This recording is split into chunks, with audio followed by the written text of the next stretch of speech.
तर आपण आलो नांदेडच्या केदारनाथ मंदिर. तर जय श्रीराम मित्रांनो, आपण जाणार आहोत नांदेडमधील सुरू झालेले केदारनाथ मंदिर. तसंच मी नांदेडचे सुंदर सुंदर स्पॉट बघून निघलो आपल्या रस्त्याने. तर बघू शकता किती सुंदरसे वातावरण आहे इथे. तर आमच्यामध्ये अशी नवीनच चूल, ऑटोच्या काचामध्ये सुद्धा आम्ही व्हिडिओ बघत होतो. बघा आम्ही पोहोचलो कमानीमध्ये. कमानीमधून मित्रांनो आम्ही पैदल तिथपर्यंत गेलो. बघू शकता हे माझा मित्र. पूर्ण वातावरण बघा मित्रांनो. गोपालच्या एवढी ही एक अलगच दुनिया आहे मित्रांनो.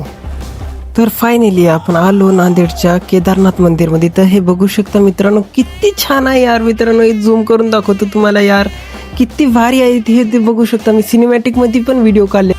इतकं भारी वातावरण मी माझ्या आयुष्यामध्ये कधीच नाही बघलं मित्रांनो. हे बघू शकता तुम्ही किती यार पब्लिक आहे नांदेडमधली.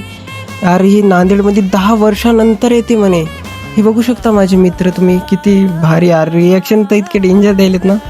तर 108 हवन करून हे जे महाराज लोक आहेत ते आता पूर्ण येडा घेणार आहेत. तुम्ही बघू शकता पब्लिक डोळ्यानं खंटाखंड झाले. मला व्हिडिओ घ्यायचा सुद्धा कटाळा येऊ लागला होता मित्रांनो. ते बघू शकता माझ्या मित्रांनी थोडी शॉपिंग वगैरे केली, माळा विळा घेतल्यात. अरे महादेवाचे भक्त आहेत ते. तर इथं 108 होम होतात मित्रांनो. तरी व्हिडिओ खूप मोठा होत चालला आहे, तरी मी तुम्हाला इथं एंड देतो आणि पार्ट 2 नक्की बघा मित्रांनो. तर बाय बाय.